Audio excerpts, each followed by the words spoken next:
156 straight days. Nice to meet you.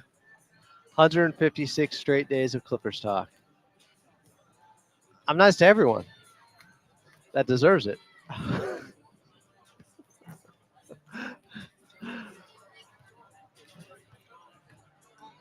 Check. Clipper Nation, we up. Pregame show starting in 8 minutes from now.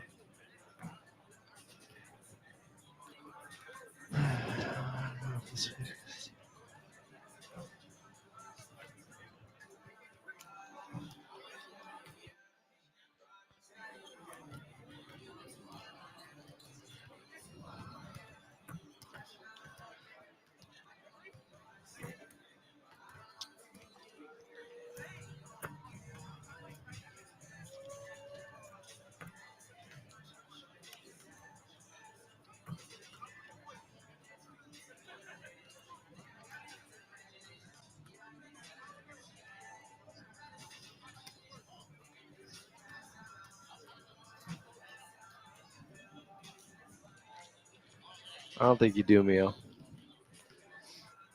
I mean, some people do, but you definitely do. So, appreciate you guys. How's everybody doing?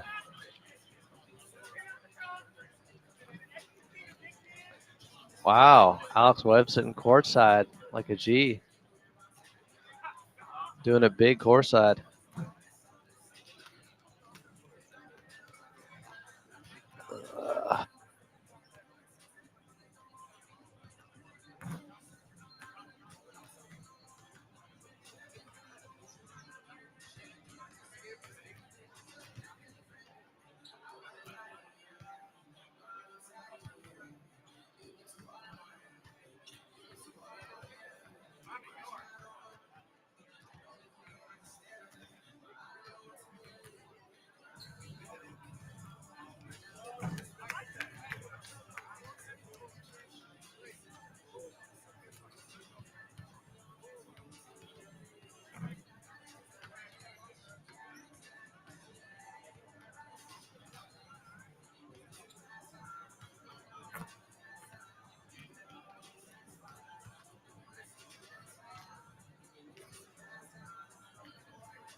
All right. Enough with the chit chat. Enough with Big Bro photo bombing us. Disgusting act. He heard about the keyword.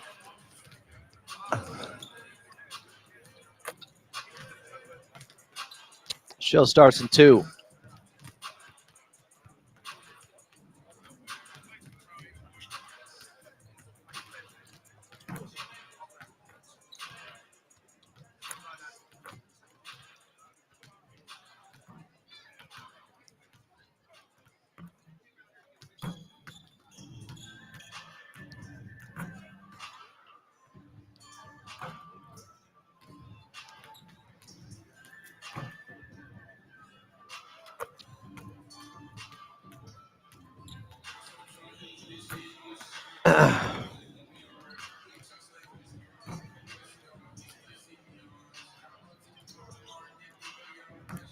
Yeah, the Ben Simmons news is unfortunate.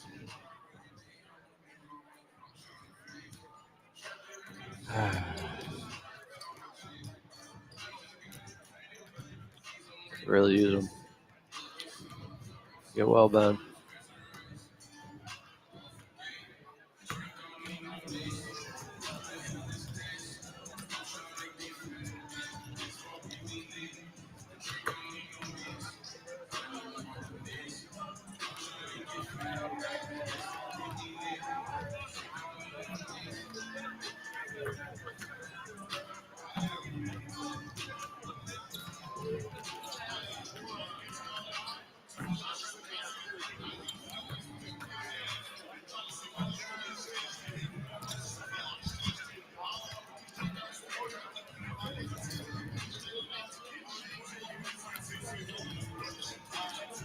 Oh, hey, Jake.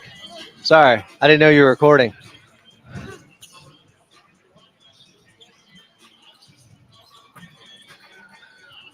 Are we starting? Because I'm not hearing anything.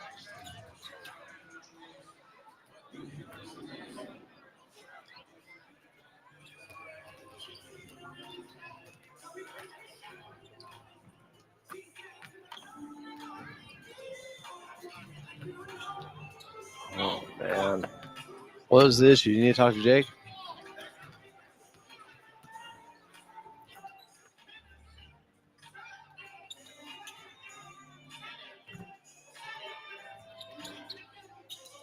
Just pull it down.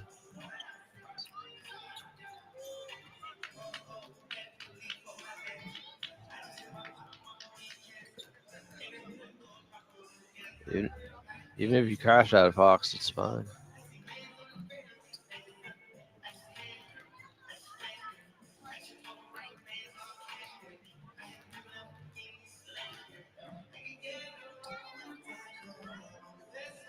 Do you put in the command for us to take over the board?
Are we going?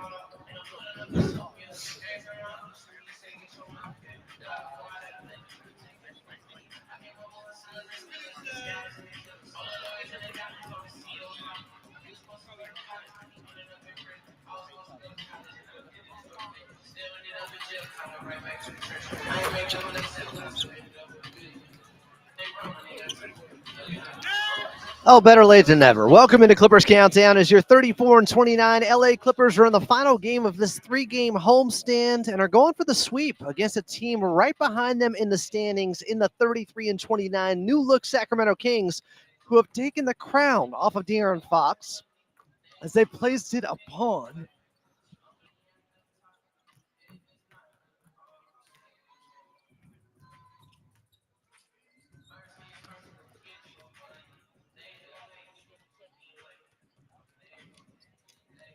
Yeah, let's just run the highlights.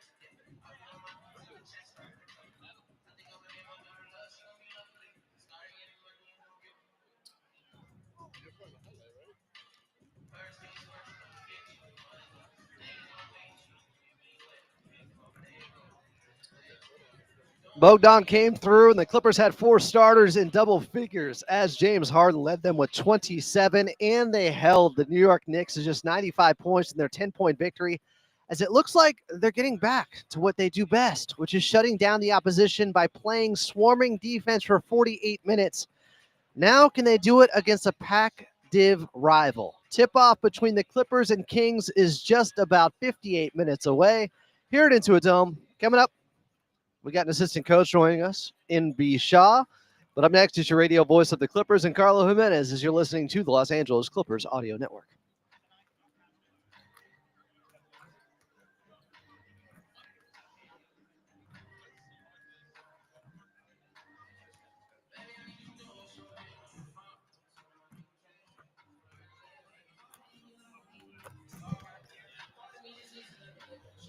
I had something stuck in my throat.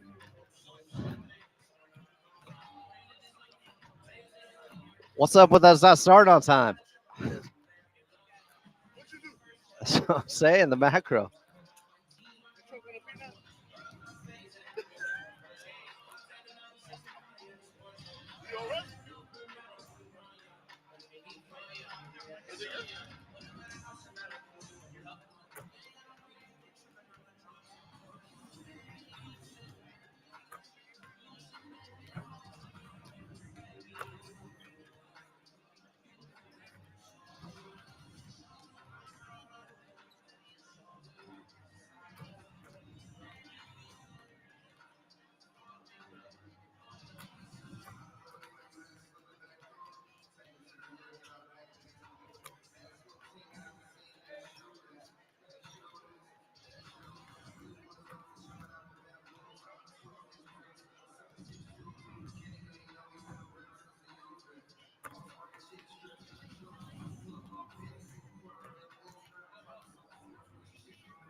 Who's the interview?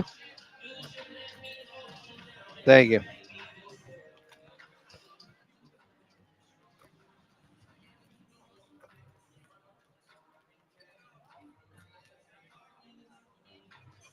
I'm definitely not coming on. You okay, Double A?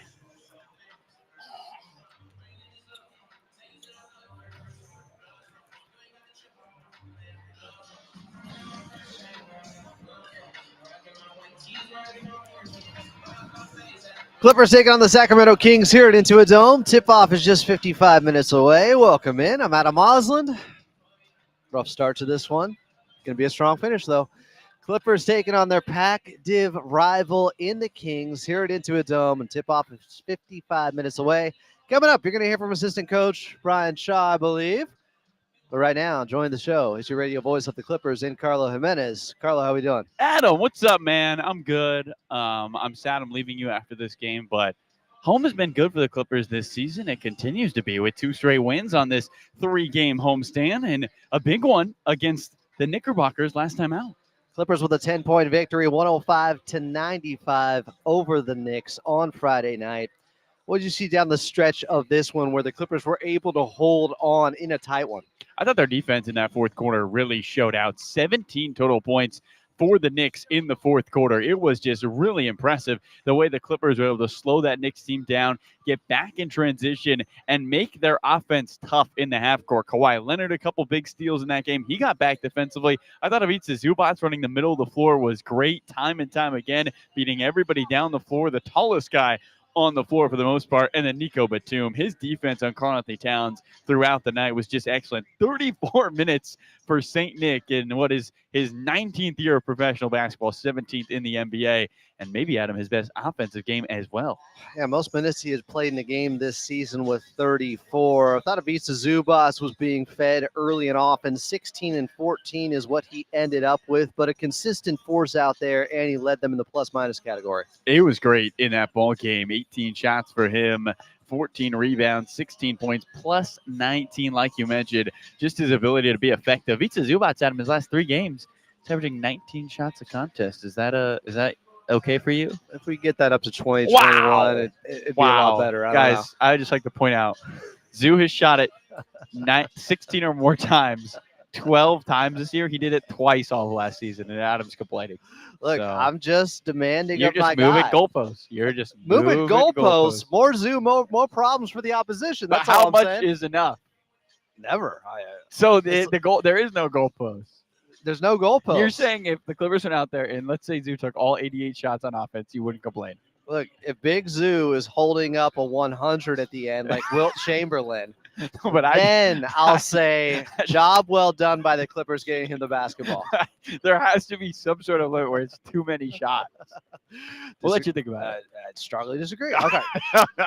Clippers taking on the Kings tonight in this one, but going back to that 10-point victory, bogey ball late with the tip-ins was huge, and especially huge because he went outside of himself a little bit. He was 0-4 from 3. Jeff Van Gundy challenged him to rebound more. He was looking over at the bench with all 12 of his career-high rebounding numbers, but the big offensive rebounds leading to tip-ins were just huge late. I mean, this is somebody who is not known for his rebounding. A career high 12 in that contest. He had 10, which was his previous career high, but he might have it in the genes, Adam. His dad is a volleyball coach, so maybe a little bit of the hops thanks to Pops. His ability to be effective in ways that aren't just knocking down threes has been impressive for me, for Bogdanovic so far, Adam.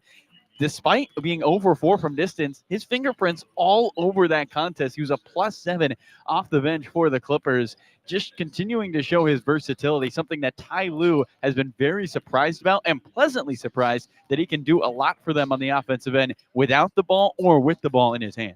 Clippers and Kings tonight here at Intuit Dome, a huge matchup in the Pac Div. Tip-off 51 minutes away. Carlo Jimenez is on the call, and up next, he's got his one-on-one conversation with assistant coach B. Shaw. You're listening to Clippers Countdown right here on the Los Angeles Clippers Audio Network.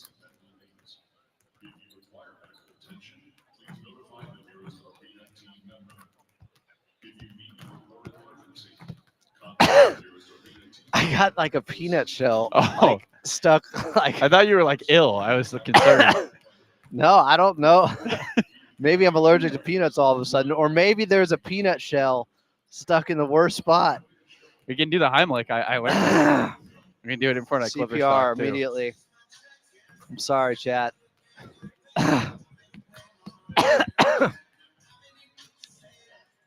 Never eating again.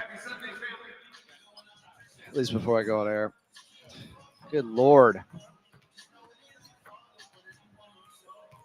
Bleeping cluster F of a freaking start.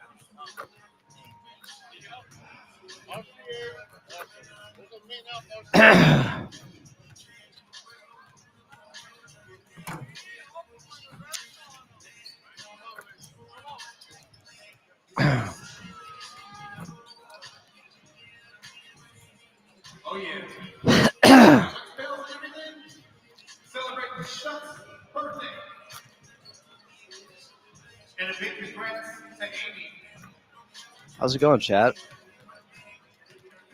Sorry you've had to listen to this fucking nonsense.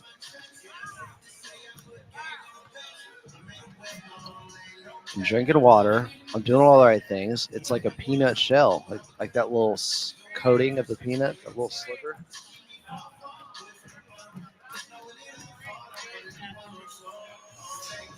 God damn.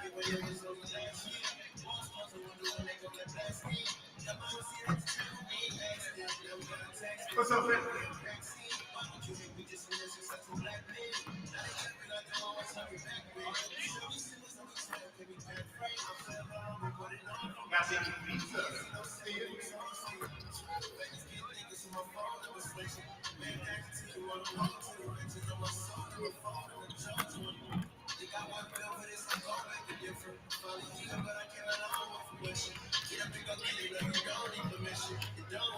Clippers taking on the Sacramento Kings from Intuit Dome. Tip-off just 48 minutes away. Welcome back in. This is Clippers Countdown. I'm Adam Osland. Still to come here on the official pregame show of your LA Clippers. We got La Murray of The Athletic. Plus, we'll go back in time in Clippers Rewind. But first, we're heading back over to your radio voice of the Clippers in Carlo Jimenez. Go ahead, we'll wait for you. Or not. We'll see. Did you get it? You get the picture? You got it? Good.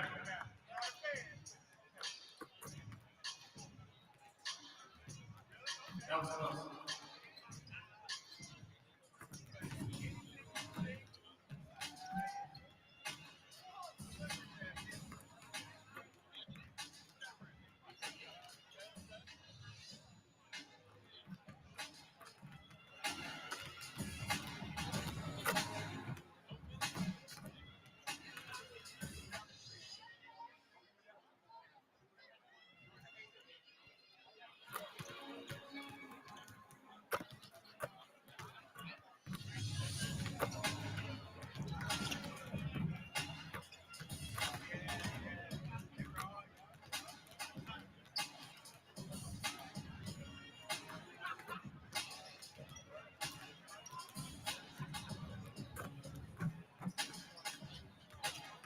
Want to know about Clipper ticket deals?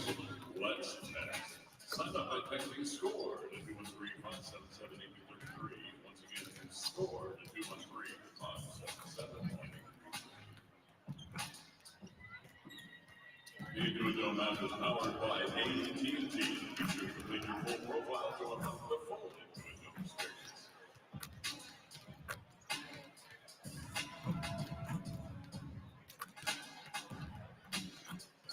Let's go ahead and take a look at the Halo board as we recognize all members of the 2024-25 Small Business Partner Program operated by Lebanon Smith Media.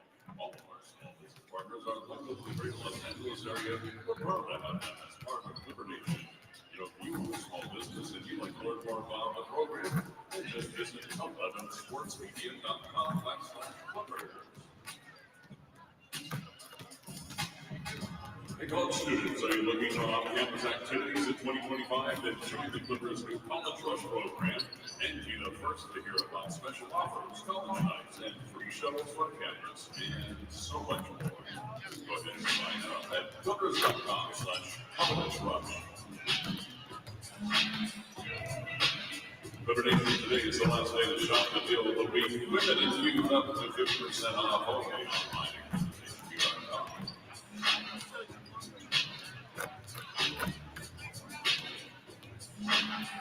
Walking the best seats at Intuit Dome for every home game next season. Carlo Jimenez pregame with assistant coach Brian Shaw as we get set for the Clippers taking on the Kings here at Intuit Dome in a Pacific Division showdown with major standings implications. We'll talk more about that with La Murray coming up. But up next, here on your official pregame show of the LA Clippers, we're going back in time in Clippers Rewind right here on the Los Angeles Clippers Audio Network.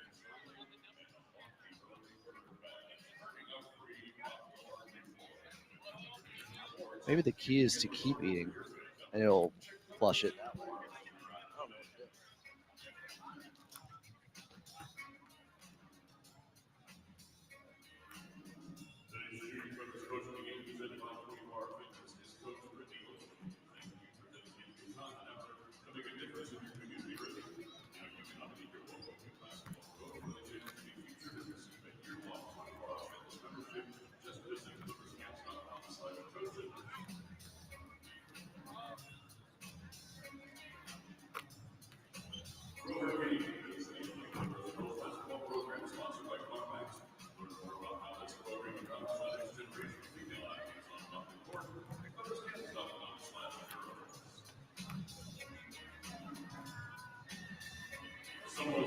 elimination, Vamos elimination. Join us on March 16th for our next comparative night game presented by Underdog. Watch the Clippers take on the Hornets arrive at 4:30 p.m. for live music and fitness and more. Visit Clippers.com/social.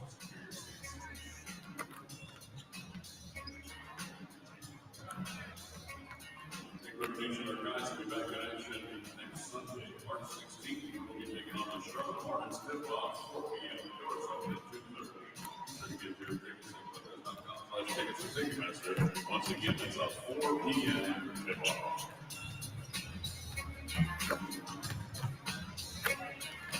Big Little Fans shop now at Score Big Saving on tonight's item of the game. We've got our Chuck Souvenir Cup available exclusively at Chuck.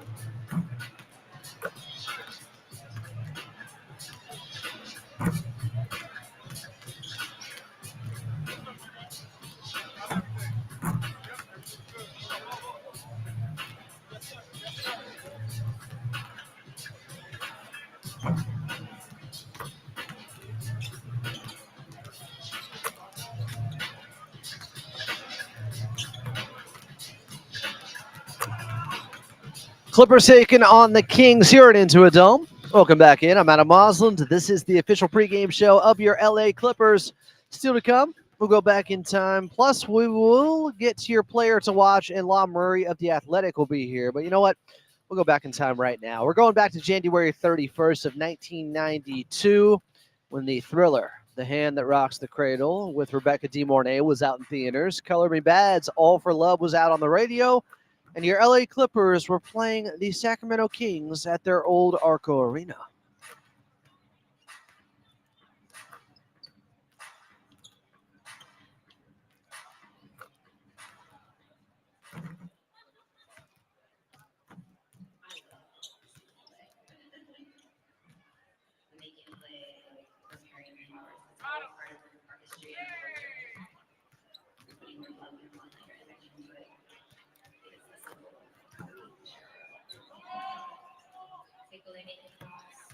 Go down to Chinatown and buy LA. It just makes me feel like home.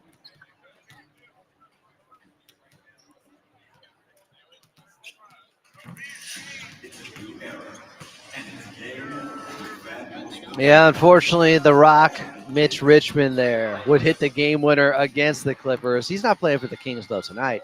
We also heard the name of the one-time Clipper player and a former head coach in Doc Rivers, of course, now with the Milwaukee Bucks. That was the season he was with the Clippers as a player back in 1992. Clippers and Kings tonight here at Intuit Dome. Tip-off is just about 41 minutes away. Coming up next, your player to watch. I'm Adam Mosland, and you're listening to the Los Angeles Clippers Audio Network. I did have a child, so I was a mother. This touring services that were available, had it not been for that, I would not have made it. No matter which direction you choose to go, California Community Colleges will help you get there. Apply now. Visit iCanGoToCollege.com today to get started.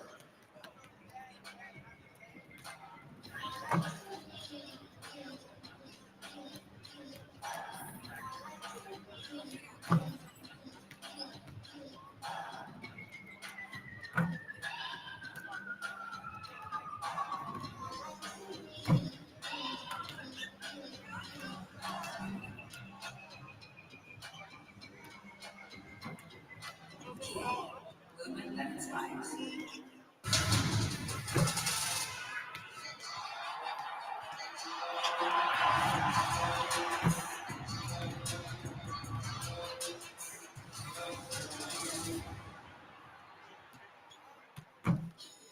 Listen up, everyone. I'm going to show you how to make waves. Just like the ocean. We make waves. Heat waves. Fresh waves. His waves are all about impact. Setting trends and watching the waves grow. So don't just ride waves.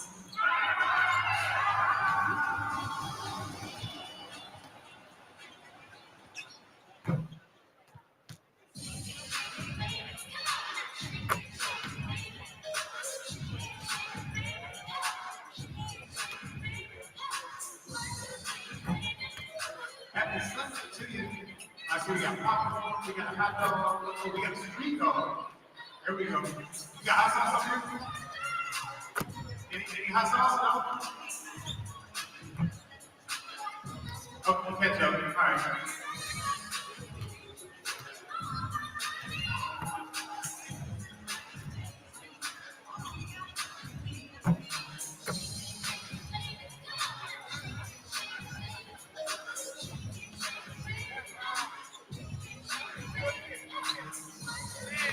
He said we want to see another 50 points. Clippers taking on the Kings here at Intuit Dome. Tip-off is just about 38 minutes away. Welcome back in. I'm Adam Osland. This is the official pregame show of your Los Angeles Clippers. It is Clippers Countdown. Still to come here. We got Lob Murray joining us from The Athletic. But first,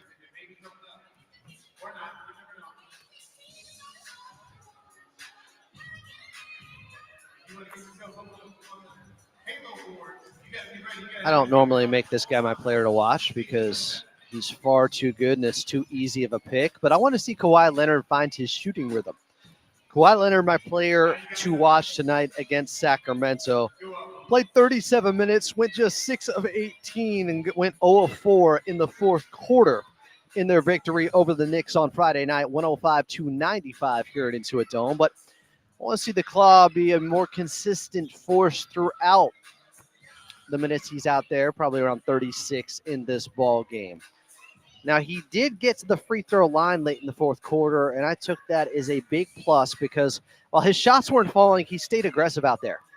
He went towards the basket. He forced the issue, and he forced the fouls and was able to help out in that area. Plus, defensively in the fourth quarter, he had a huge steal on a transition play against Josh Hart that had the Clippers going the other way with Amir Coffey finishing things off with the three-pointer in the near side corner. So Kawhi always making an impact. I just want to see him get to 25 or more efficiently in this ball game against the Kings tonight. It's a big one here at Intuit Dome. Tip-off just 37 minutes away. I'm Adam Osland. Coming up next here on Clippers Countdown, we got your injury report and then Lob Murray of The Athletic. You're listening to the Los Angeles Clippers Audio Network.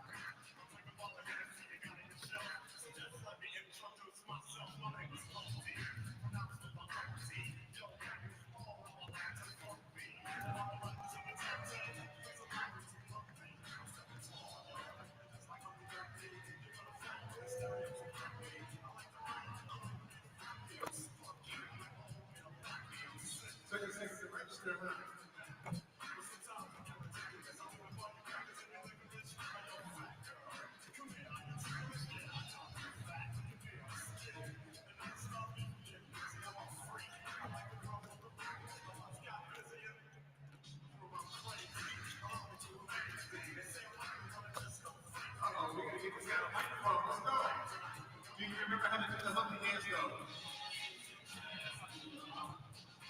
No?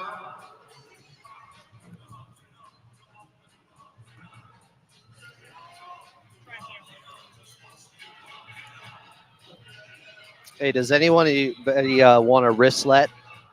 They gave away last game, a wristlet pouch thing. If you do, hit me up at Follow Out of May. Slide into my DMs. I got 2 I can give away.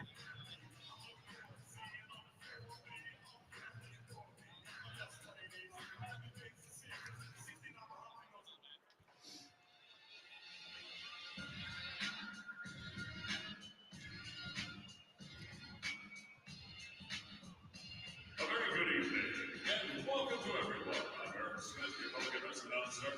Let's get this whole thing started by introducing your favorite hostess and DJ. It's Hannah Cormier and DJ Vince. Take it away.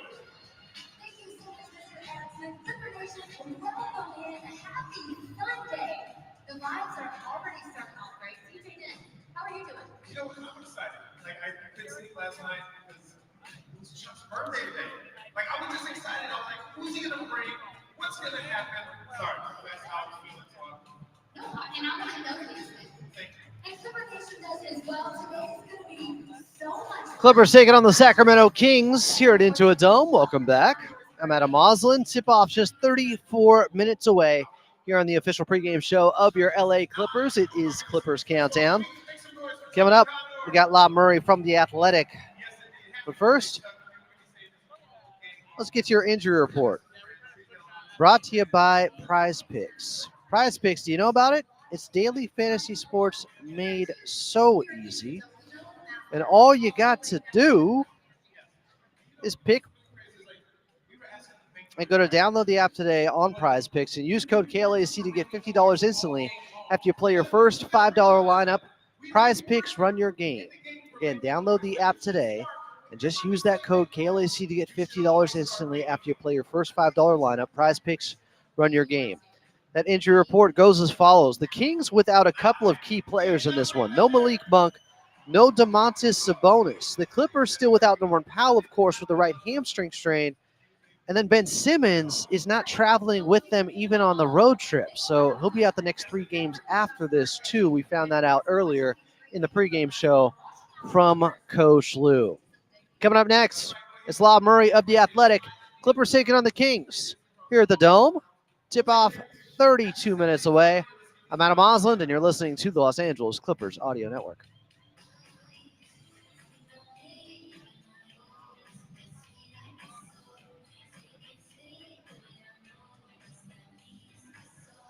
Cool.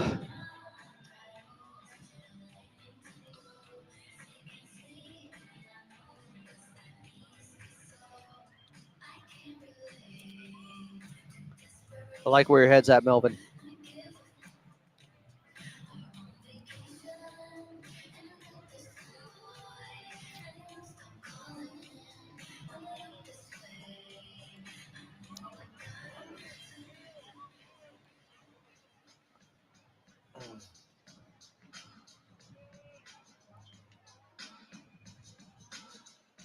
What up, Law? What'd you ask Coach Lou pregame? I can't hear fucking shit today. Sorry, chat. I am in a bad. Then I couldn't talk because I was choking on a peanut to start the show. My God. What'd you ask Coach Lou? I asked him about Ben. So did he describe more of the injury? He said he's not on the road trip, but He said he's not traveling. So it occurred during the Lakers and what? yeah, Injury management, they're calling it? he's dealing with swelling. So it's not a comforting thing, but it's another one of those things where there's managing swelling. I'm sure that sounds familiar.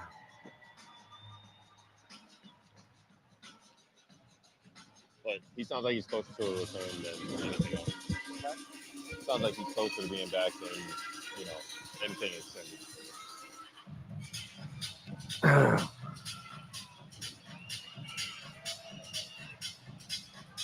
I know I have bad hearing, but is the sound? You're closer to the stage. I sit a little bit further back. Is it really low in there? Like Coach Lewis, like the mic's like right here. Is it just me? Am I crazy?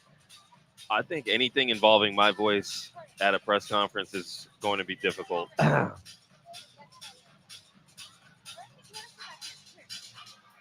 Clippers taking on the Kings here at Intuit Dome. Tip-off just 30 minutes away. Welcome back. I'm Adam Osland.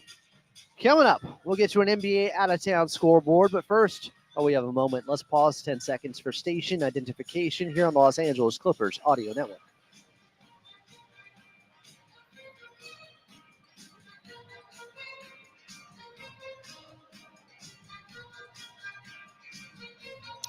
Let's bring him in. We got the man of the hour, man of the year. La Murray of The Athletic is here. Subscribe. He is the reason I do. La, thanks for doing this once again here on the pregame show. Hey, thanks for having me, man. All right, let's talk about what occurred last game. Are the Clippers slowly but surely getting back to basics with their defense leading them to victories? You could say that. I mean, I think it's only been one good game, to be honest. Oh, come on. You.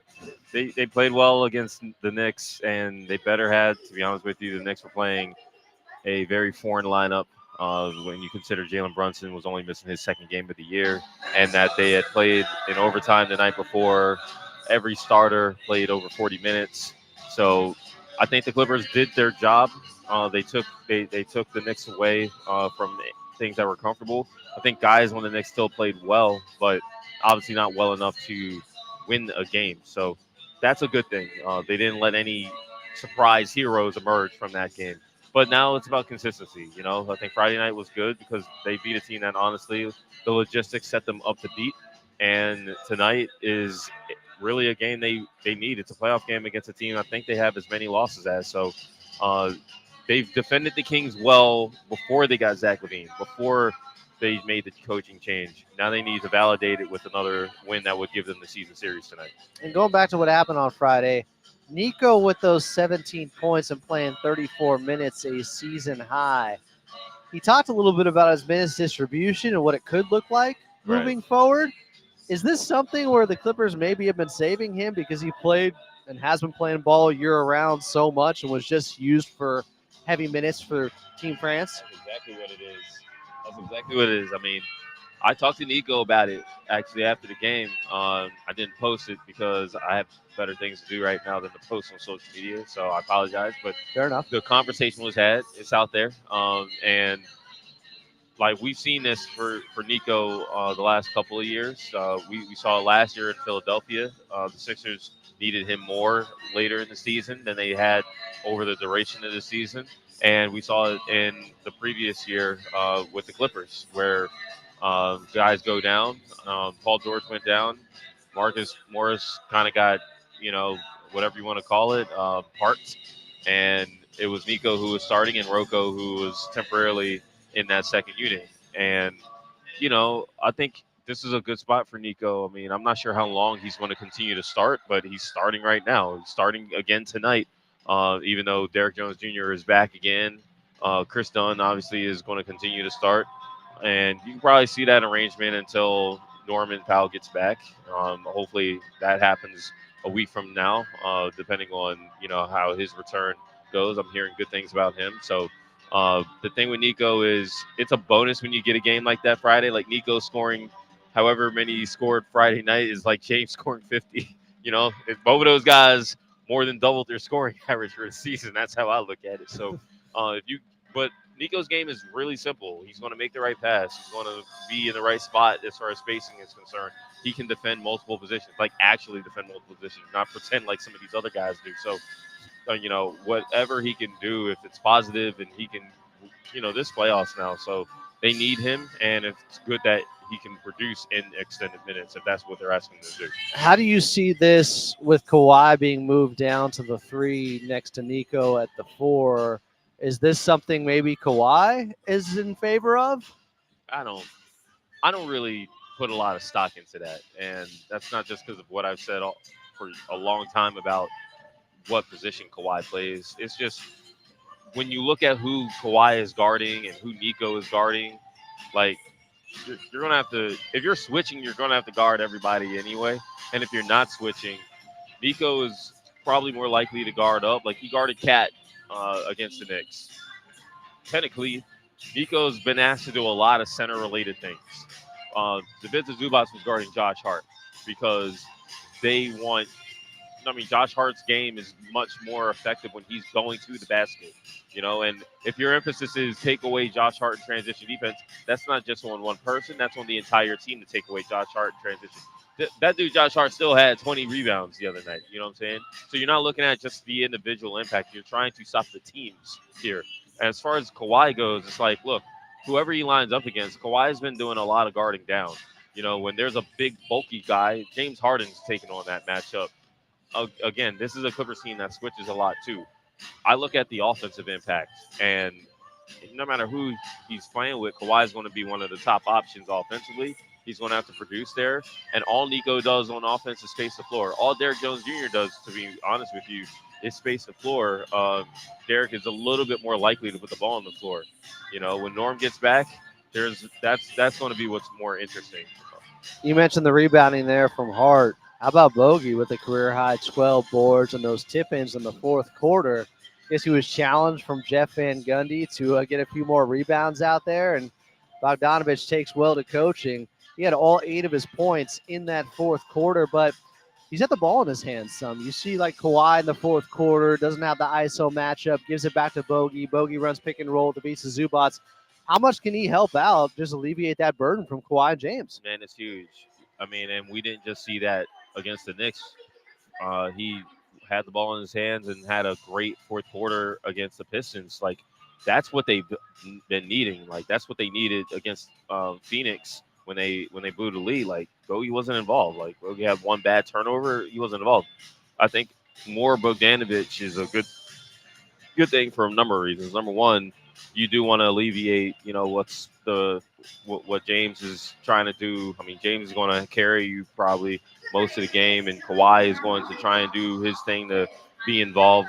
But you need that other option when one of those guys are off the floor or doesn't have it. But more look at who's not playing. Like Ben's not playing. You know what I mean? Like you don't have Kevin Porter Jr. on this team, so Bogey is like your second unit facilitator, and that's kind of what I felt like they brought him in to do.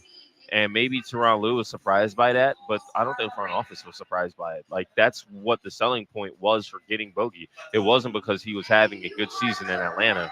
It was because his play style was going to fit what T. Lue wanted to do. And T. Lue has been pleasantly, if he's been surprised, he's been pleasantly surprised. Like he has realized that this isn't the player I coached against or the player that I remember from whatever you watched, when he was playing for other teams. Now that you're coaching him and you're seeing his capabilities, it's like, okay, I can use him. And it reminds me of Eric Gordon. I think I've said that before. It reminds me when they got Eric Gordon 2 years ago and weren't planning on adding another small guard, let alone someone who could start.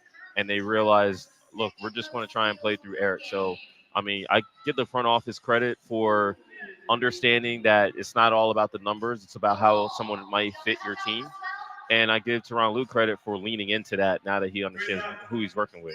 You talked a little bit earlier about the stakes of this ball game. It's a big one. What have you seen from Sacramento since they kind of reformatted themselves? Two things. Number one, Doug Christie connects with his team. Like I've always said, the job of a head coach is not just what you know, but it's how you're able to communicate and relate to the players that you have to, not just your players, but your whole staff. Like you're the face of the team throughout the season. He is extremely comfortable with that. He looks like a natural. He's an extremely charismatic person, So that's number one. Number two, which is obviously much more tangible and related to what you'll see on the basketball court. The Kings had a losing record, one of the very worst records in the league in clutch time when Mike Brown was coaching them. And they have completely flipped that under Doug Christie. The numbers are almost the same when you look at their advanced statistics, their offensive efficiency, their defensive efficiency, their point differential. Like they had a great point differential under Mike Brown. They were just losing games. And the losing streak that took Mike Brown out, they were losing games that they clearly should have won either because they were up big or because they were playing teams that they should have beaten outright. They nip things in the bud. Like they had a terrible game against the Warriors to come out of All-Star break. Doug Christie had a meeting with those dudes, and they've locked down ever since. And so if they're going to lose, it's because they don't score efficiently enough. Their defense is greatly improved. There's an emphasis on that end. There's pride there. The guys who are still there want to be there. So it's going to be a very physical game going into tonight. 20 minutes away from tip-off here at Intuit Dome. Clippers taking on the Kings. He's Law Murray of The Athletic and also a frequent contributor on NBA TV now. Law, thanks for joining me here on Clippers Countdown once again. Thank you, and enjoy the game. Coming up next, we'll get to an NBA out-of-town scoreboard. I'm Adam Osland, and you're listening to the Los Angeles Clippers Audio Network.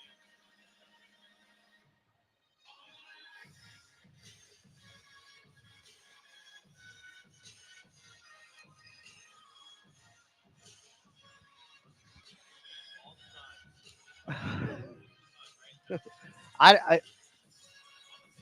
pretty sure.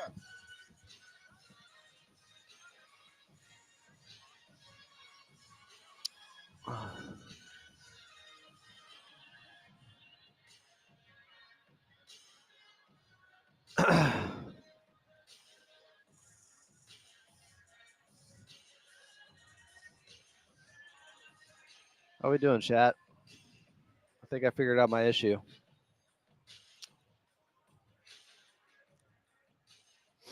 Finally.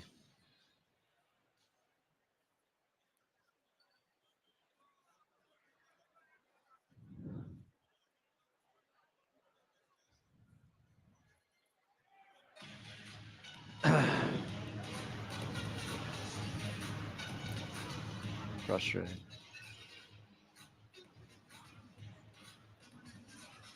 Sorry about the language earlier.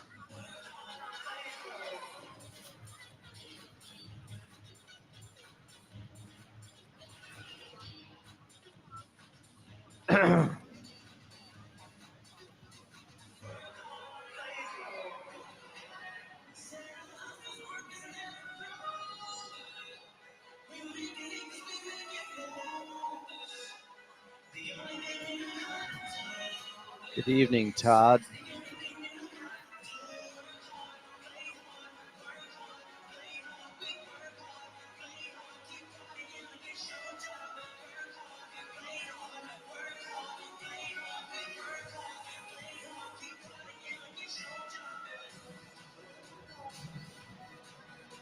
Guys, Ben Simmons is in a contract year. If he's not playing right now, I'm pretty sure it's more serious than the way you're describing it.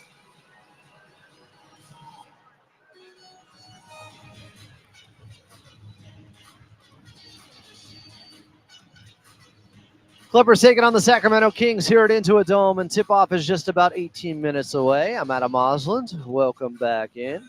Still to come, we got Carlo Jimenez. But first, let's get to your drive around the league, brought to you by Toyota's electrified lineup, including hybrids, plug-in hybrids, all electrics, and even fuel cell electric vehicles. So you can choose exactly the type you need for your lifestyle. We make it easy down to the wire in New Orleans, where the Clippers will be on Tuesday. Pelicans down 101-97 to the Memphis Grizzlies with 2:33 left. Trey Murphy III had an unbelievable 360 catch on an alley-oop that happened early in the first half. Check out that play if you haven't. But the Pelicans are down by 4 with 2:12 left in that ball game. Again, Clippers taking on the Pelicans in the Big Easy on Tuesday. Late third quarter in Philadelphia, 76ers leading 97-83 over the Jazz. Their pickup of Lonnie Walker doing some damage. He's got 21 and 10.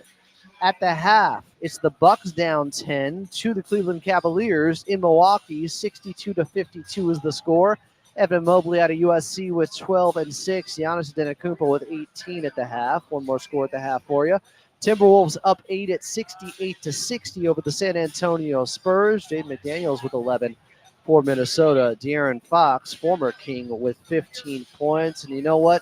A couple games that went final a little bit earlier today in OKC. It was SGA pretty much locking up the MVP as they would win 127-103 over the Denver Nuggets, and Nikola Jokic, who had 24, 13, and 9 assists in defeat. Thunder winning by 24. And the Mavericks would fall to the Phoenix Suns 125-116 in Dallas. KD with 21, 9, and 8 assists in the win. Clippers taking on the Kings. Tip-off just 15 minutes away here at Intuit Dome.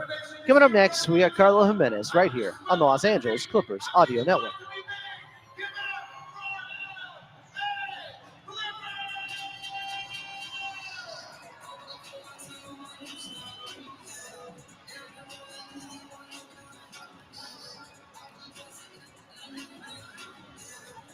The chat's going after Ben Simmons hard. Who's little man? Carter.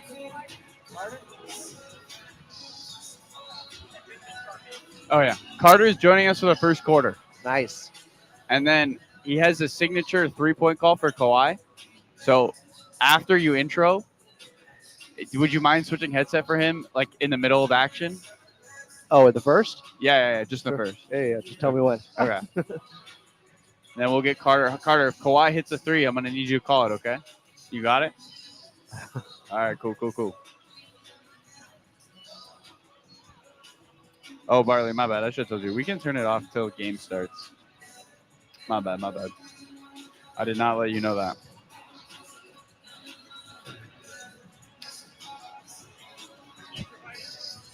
The team does. Yeah. Adam Carter's a hooper on for the junior Clippers. Real hooper for the junior Clippers. Dude, this guy's got moves. Ooh. Carter, here's your board. So you're tapped in. Ivica Zubac. Zubac. Ivica Zubac.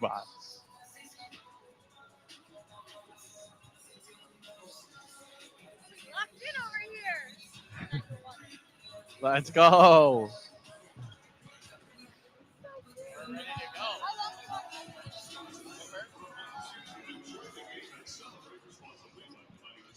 It's Chuck's birthday tonight, chat, if you didn't know. Lunch pails were given away at the door.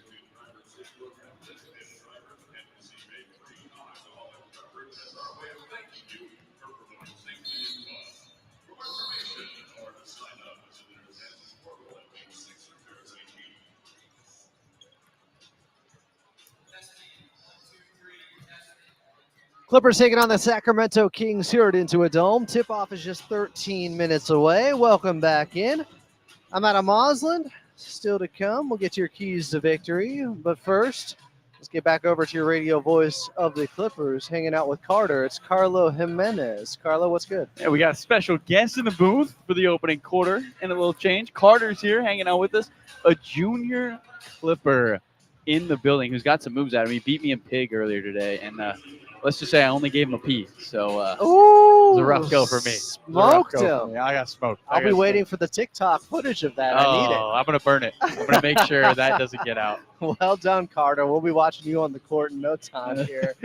Carlo, let's talk about the Sacramento Kings team. 5-1 their last 6 games here. They have been playing much better and being led now by Zach LaVine. What have you seen from him in the purple, white, gray, black, whatever colors you want to go with? There's definitely purple in there, so we got one. He's been excellent, Adam. Last 6 games, 27 points a contest, 62% from the three-point line. And it is really, really a great showing for LaVine, coming off a game-high 36 points in the last outing against the San Antonio Spurs.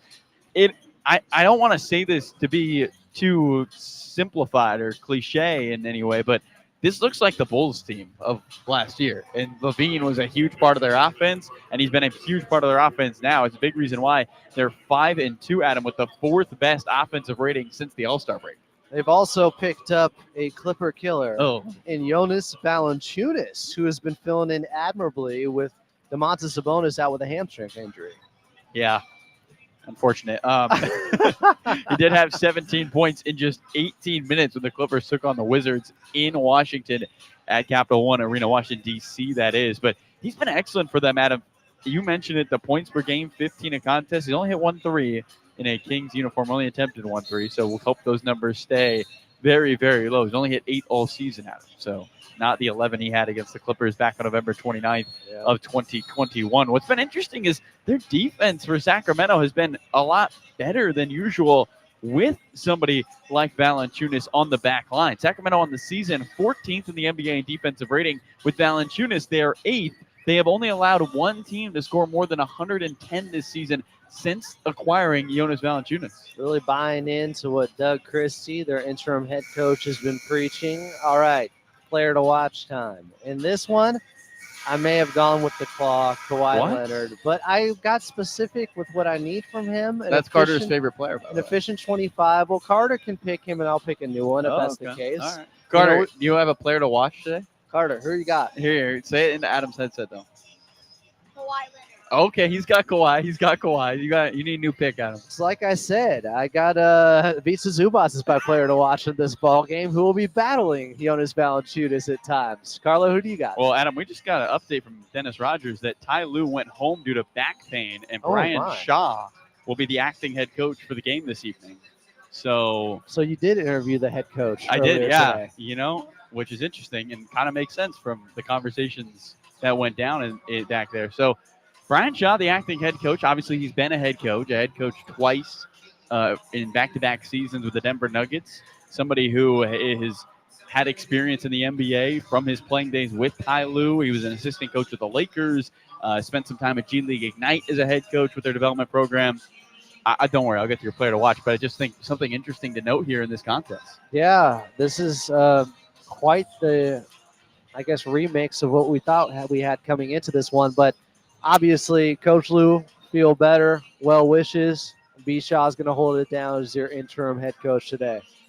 Carlo, your player to watch? B-Shot. No, I'm just kidding. Former player, Former player.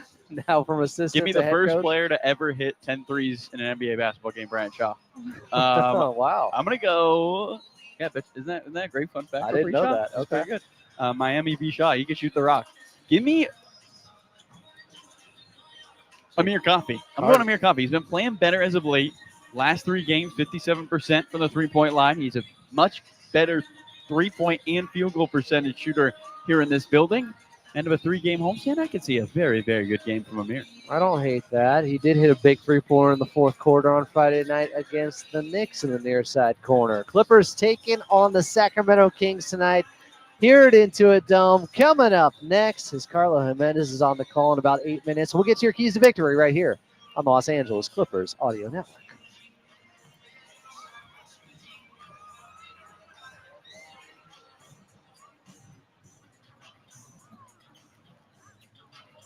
Coach Lou's good.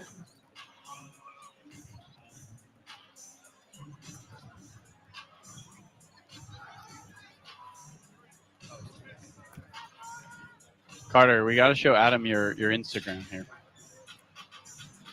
Carter's on the gram. Carter is on the gram. He's definitely got more followers than me. What's the handle? What's your Instagram? Is it Carter? Okay, I'll find it.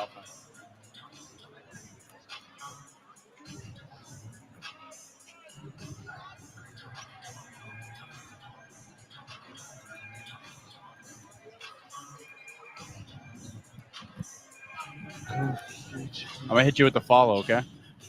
We'll follow too. He's a point guard for his team. Oh yeah, Point guard, right? running the show.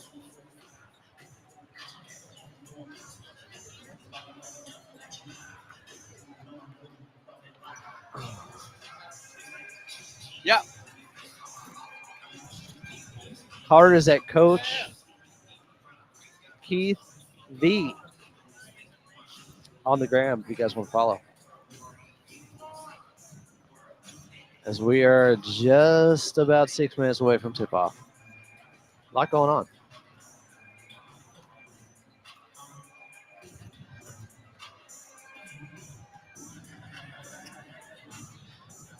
Carter, I'm going to talk about the key to victory coming up next for the Clippers. You got 8 keys? What do you think they need to do tonight? This is a good point. This is fair. The Kings were my childhood team. I grew up in Sacramento. But now I like the Clippers.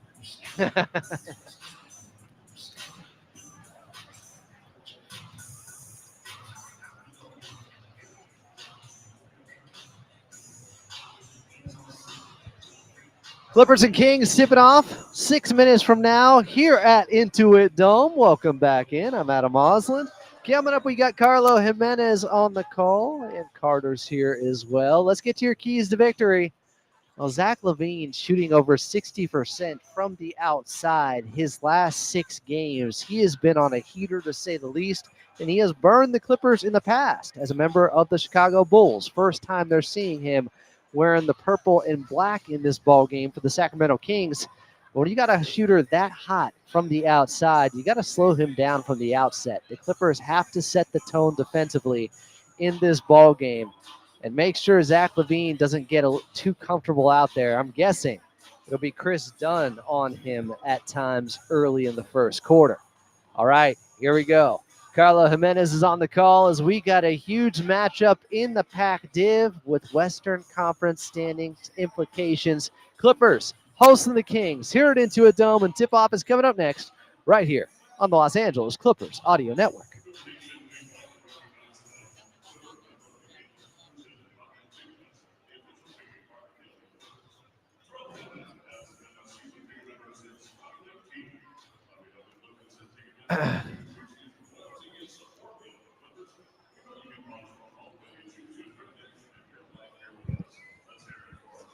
So now, Carter, put these on. Now Carlo's going to start calling the play-by-play. It's going to be a big introduction. Have you been to a Clippers game at this place yet? Intuit Dome? You been to the Dome? The Dome was home. Best place in the world to watch a basketball game. That's what I always say. Of course, it's better if the Clippers can win.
It's almost that time here at Intuit Dome. The Clippers closing out a 3-game homestand, taking on a Pac-Div rival from California's capital, the Sacramento Kings, coming to town as they wrap up what is a 1-game road trip. So they start and wrap up the 1-game road trip all in one game. Kings, though, they have been a different team since the All-Star break. 5-2 since the break. Third in net rating, which kind of measures your average offense and defensive rating. And they have won 5 of their last 6 games, not giving up more than 110 points in any of those contests but one. The Clippers coming to this ball game looking for a 3-game winning streak. They were able to win the last 2 against a good Detroit team, a New York team without Jalen Brunson. And now, Adam, it does not get easier for these Clippers, a Sacramento team that is fighting for their playoff lives. The Sacramento Kings team right behind the Clippers in the standings, about a half game behind them. So Western Conference implications on the line in this one. The Clippers won the first 2 games so far this season, but they didn't see this Kings team with Zach LaVine. They've been reformatted a little bit. We talked about him, Jonas Valanciunas as well. No Sabonis is a big loss. Same with Malik Monk, but they have the firepower, and it looks like they're trying to develop their own defensive identity out there now, Carlo, something they haven't had in quite some time in Sacramento, but Doug Christie has them believing, and guys are buying into the plan. The first part about defense is that guys have to buy in into how you play defense. And Christie has this group believing, Adam, after a 13-18 start. They're 20-11 since he took over for them back on December 27th. It has been a different group. Keon Ellis, a big part of that. He's getting a lot more minutes at him, and he's one of 2 players in the top 10 in the NBA in deflections this season, along with 3-point field goal percentage, a true 3-and-D guy who has changed the calculation on the offensive and defensive end for the Kings. Yeah, and they will sick him on a plethora of guys out there that he is a multitasker. He is a guy who can guard a lot, and he is called at times their 6th starter for the Sacramento Kings team. He's that important to them. Reminds me a little bit of Chris Dunn with the way he plays defense out there. A lot of physicality. Range, he can guard up, can guard down, but he's knocking them down from 3-point land as well at a pretty high clip. He is. And so is the Sacramento Kings team on the season. They're top 10 in the NBA in field goal percentage. You mentioned Ellis, 43% from bonus distance. Zach LaVine, obviously a key piece in this one because of what he did against the Clippers in this building earlier this season. At 35 back on January 20th with Chicago. What do you remember about that performance, Adam, and how do the Clippers avoid it repeating tonight? I remember it looked far too easy last time out, and him coming in shooting 62% from the outside his last 6 games means the Clippers have to find a way to disrupt him early. They can't let him stay in this groove that he's been in. They have to be much more physical with him.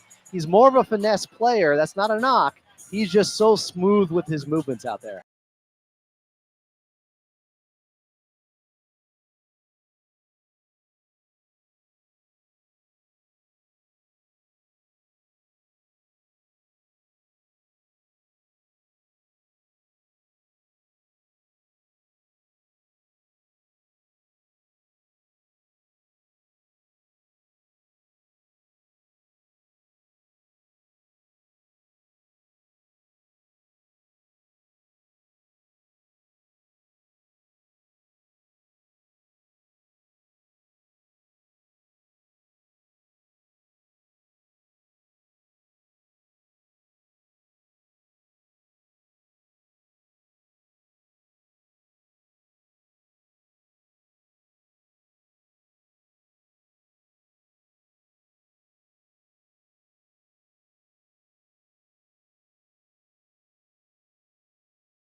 225 pounds out of San Diego State in his 13th NBA season. The Claw getting back to his truest form, 45% from the field in his last 7 games, averaging 23 points a contest. Chris Dunn will be in a guard for the Clippers in this one, 6'3", 205 pounds in his 9th NBA season out of Providence. Dunn, who since February 1st leads the NBA in steals per game, averaging 2.8 a contest. Nico Batum will be the power forward for your Clippers, 6'8", 230 pounds in his 17th season.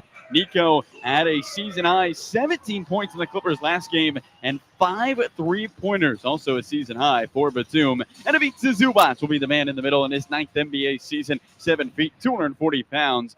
Big Zoo having 7 straight double-doubles. He will look for number 42 on the season against this Sacramento team. No Sabonis, though, a matchup that is often advantageous